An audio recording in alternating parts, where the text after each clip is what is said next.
ये हैं काल भैरव, शिव के गण और पार्वती के अनुचर, जिनमें समाई है ब्रह्मा विष्णु महेश की शक्तियां।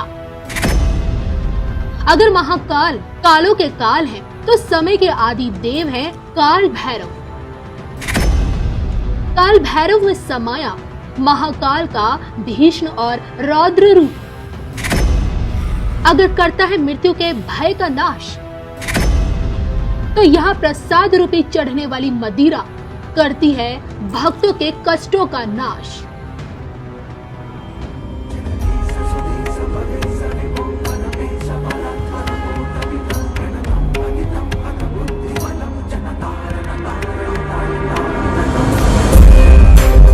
आज हम आपको लेकर आए हैं रहस्यों से भरी अवंतिका नगरी यानी उज्जैन, जिसकी पहचान अगर सम्राट विक्रमादित्य के राज के रूप में होती है, तो भूमंडल के स्वामी का ये इकलौता ऐसा निवास स्थान है जहां अनंत काल से दक्षिणमुखी महाकाल विराजमान है।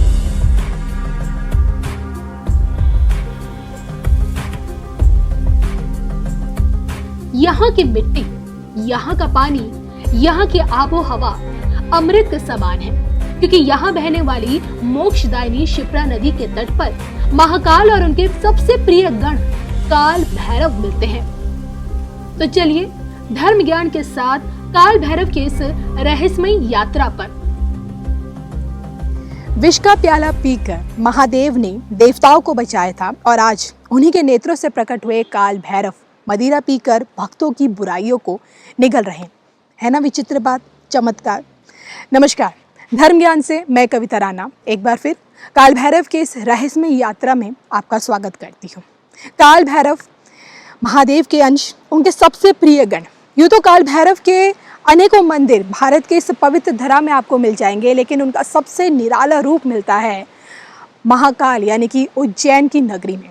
जी हाँ, यहाँ आखिर कैसे काल भैरव के समीप आते ही जो मदिरा पान से भरा जो प्याला होता है वो कैसे अपने आप खत्म हो जाता है और उन पे चढ़ने वाली शराब कहाँ गायब हो जाती है, क्यों, कैसे और किसने ये परंपरा शुरू की जो आज तक निभाई जा रही है।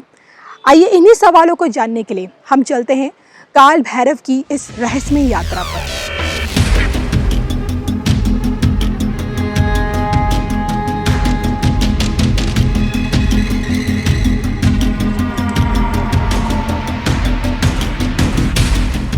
मध्य प्रदेश के मालवा में स्थित उज्जैन शहर और इसी शहर से महज 5 किलोमीटर की दूरी पर हमारी मंजिल थी। जैसे हमारा काफिला आगे बढ़ा, शिप्रा नदी पर हमें एक पुल मिला, जिसे पार कर हम अपनी मंजिल यानी भैरवगढ़ पहुंच गए। कहते हैं एक वक्त था जब इस जगह पर घना जंगल हुआ करता था और आज का ये भैरवगढ़ पुरातन काल में भैरव पर्वत के नाम से जाना जाता था। उज्जैन का जो सर्वप्रथम नाम था वो महाकाल वन था और यह जो भगवान श्री काल भैरव जी का मंदिर है ये पर्वत है, एक भैरव पर्वत के नाम से प्रख्यात हुआ ये।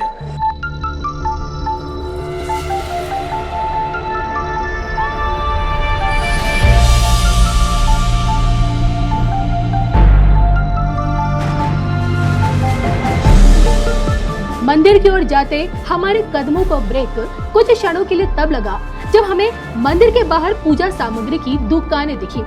इन दुकानों में हमें पूजा पाठ से लेकर तंत्र मंत्र से जुड़ी सामग्री नजर आई, लेकिन एक चीज जिसने सबसे पहले हमारा ध्यान अपनी ओर खींचा वो थी शराब की बोतलें। हर दुकान पर किस्म किस्म की अलग अलग ब्रांड की शराब मिल रही थी। यहाँ के लोगों ने बताया कि किसी जमाने में यहाँ देसी शराब चढ़ाने की परंपरा थी, लेकिन आज ये परंपरा अंग्रेजी हो चुकी है। इसके पीछे की वजह तो कोई नहीं जानता, लेकिन जो हमें यहाँ मालूम हुआ वो ये कि यहाँ की शराब मार्केट रेट से थोड़ी महंगी है। आज से करीब 6000 वर्ष पुराना मंदिर का इतिहास ये कहता है कि 6ठी शताब्दी ईसा पूर्व में चंड प्रद्योत ने ही यहाँ पे काल भैरव की पूजा आरंभ की, लेकिन मंदिर का निर्माण राजा भद्रसेन ने करवाया। फिर आगे चलकर मराठा शासन में इस मंदिर का जीर्णोद्धार हुआ। जब हम मंदिर परिसर में जब हमने वहाँ कदम रखा तो मंदिर की बाहरी संरचना में मौजूद स्तंभ में हमें मराठा शैली, जिसे परमार शैली कहते हैं, उसकी झलक दिखाई दी। एक बार सुमुरु नाम का पर्वत था, सुमुरु नाम का पर्वत, उस पर बैठकर तीनों देवताओं में चर्चा चला, ब्रह्मा, विष्णु और महेश में, कि इस सृष्टि में सबसे बड़ा देव कौन है। ब्रह्मा जी कहते हैं कि सारी सृष्टि की उत्पत्ति मैंने करी, इसलिए मैं बड़ा हूँ। विष्णु जी कहते हैं कि सब संसार का पालन मैं करता हूँ, इसलिए मैं बड़ा हूँ। और शिव जी कहते हैं कि सबका संहार मैं करता हूँ, इसलिए मैं बड़ा हूँ। तो इस विषय पे कई समय तक चर्चा चली, पर इसका निष्कर्ष निकल नहीं पाया। तो सारे देवता अपने अपने लोक वापस चले जाते हैं। ब्रह्मा जी जो थे उस समय 5 मस्तक के थे, तो 4 मुखों से 4 वेदों की रचना कर दी। अलग से वो शास्त्र रचना चाहते थे जो इस संसार के लिए दुष्प्रभावी था, ठीक नहीं था वो। तो शिव जी उनको मना करते हैं कि आप ये शास्त्र मत रचो। पर वो ब्रह्मा जी का जो मस्तक था वो तो बिल्कुल आतुर ही था कि मेरे को तो रचना ही है शास्त्र। तो वो शिव जी के आदेश का पालन नहीं करते हैं। तो शिव जी को क्रोध आता है, तो उनका तीसरा नेत्र खुलता है। उस नेत्र से एक ज्योति प्रकट होती है जो 5 साल के बालक के रूप में बटुक भैरव की उत्पत्ति होती है। ज्योति से उत्पत्ति के पश्चात भी बटुक भैरव जी को ये कार्य शिव जी सौंपते हैं कि ब्रह्मा जी के पास में जाओ आप, और जो शास्त्र वो रच रहे हैं उस शास्त्र से उनको रोको। फिर शिव जी के आदेश के अनुसार बटुक भैरव जी चले जाते हैं, ब्रह्मा जी के पास जाकर निवेदन करते हैं, प्रार्थना करते हैं। तो वो 5 साल का बालक समझकर उनका तिरस्कार कर देते हैं। तो उनको क्रोध आता है, और क्रोध आने से वो 5 साल की अवधि में ही मदिरापान करके एक विशाल रूप धारण कर लेते हैं, जो भगवान काल भैरव के रूप में होता है। अब वो रूप धारण करने के बाद में जो उनकी तीक्ष्ण अंगुली है उससे वो ब्रह्मा जी के 5वें मस्तक का छेदन कर देते हैं। तो उनको ब्रह्म हत्या का दोष लगता है।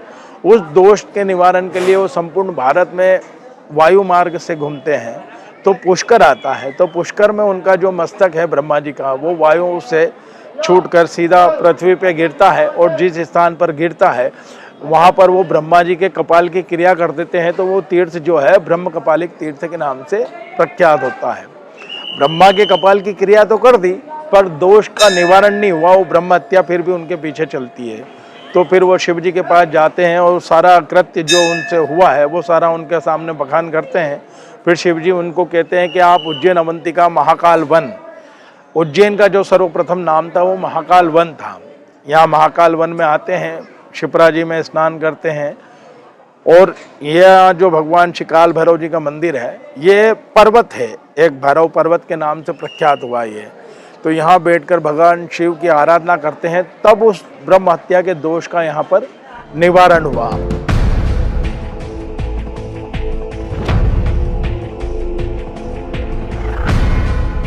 यही है वो जगह जहां काल भैरव को ब्रह्म हत्या से मिली थी मुक्ति। यही है वो जगह जहां से काल भैरव उज्जैन वासियों की रक्षा करते आए हैं।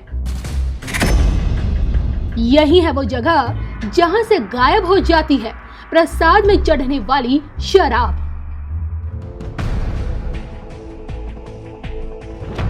अब हमारे सामने उज्जैन के रक्षक दंडपाणि और शिव का अनंताय स्वरूप काल भैरव का दिव्य धाम था। भक्तों की भीड़ से पटा समूचा परिसर, श्रद्धालुओं की लंबी लंबी कतारें, दियों की रोशनी से जगमगाते दीप स्तंभ और आंखों के ठीक सामने परमार शैली में बनी काल भैरव की दिव्य मूर्ति, जिनके दर्शन पाकर यहाँ आने वाला हर शख्स खुद को धन्य समझता है।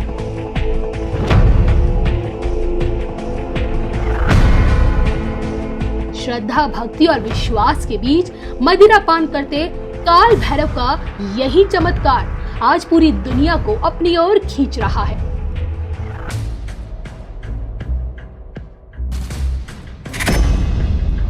काल भैरव के आगे क्या नासा भी हुआ फेल? मदिरा पान करती मूर्ति का रहस्य क्या है? भोग में चढ़ने वाली शराब कहां गायब हो जाती है?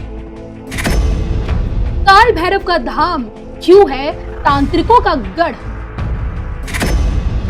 क्या आज भी यहाँ होती है वाम मार्गी पूजा। भस्म से महाकाल की आरती और शराब से काल भैरव की तृप्ति, सदियों से यही परंपरा चली आ रही है। रोजाना कई क्विंटल चढ़ने वाली शराब मूर्ति के समीप जाते ही कहां लुप्त हो जाती है, कोई नहीं जानता। ताज्जुब की बात ये कि नासा के वैज्ञानिक भी इस गुत्थी को चाहकर भी सुलझा नहीं पाए। उन्हें भी मदिरापान करते काल भैरव के आगे घुटने टेकने पड़े। यहाँ भारत सरकार की तरफ से नासा के वैज्ञानिक आए, साइंटिस्ट आए, उन्होंने यहाँ शोध किया, रिसर्च किया कि बाबा अगर मदिरा पीती है तो वो कहाँ जाते हैं। तो वो शोध में भी यहाँ पर उनको क्लियरिटी नहीं हुई, यहाँ पर उनको कोई क्ल्यू नहीं मिला। वो ऐसा क्ल्यू कर नहीं पाए कि भगवान या कहीं होल है या कहीं दूसरी जगह कहीं इकट्ठी होती हो मदिरा। उन्होंने भी माना कि यहाँ साक्षात भगवान खुद विराजमान है जो मदिरा पान करते हैं।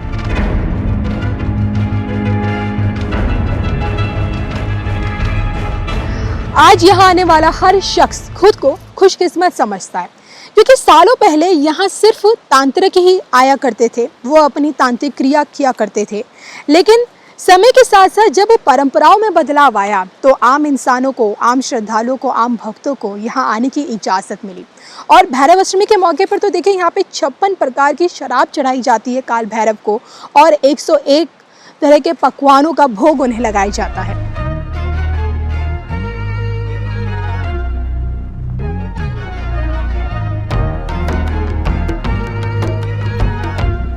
उज्जैन के इस पावन नगरी में आने वाला प्रत्येक शख्स अगर काल भैरव के दरबार में हाजिरी लगाने से चूक गया तो महाकाल की कृपा से भी अछूता रह गया, क्योंकि काल भैरव को ये वरदान है कि भगवान शिव की पूजा से पहले उनकी पूजा होगी।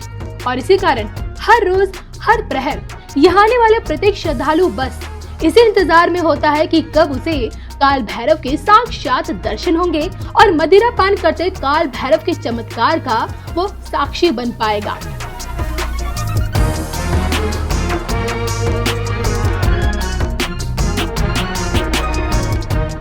इसी के साथ धर्म ज्ञान को दीजिए इजाजत, फिर मिलेंगे एक नई कहानी और एक नई यात्रा के साथ।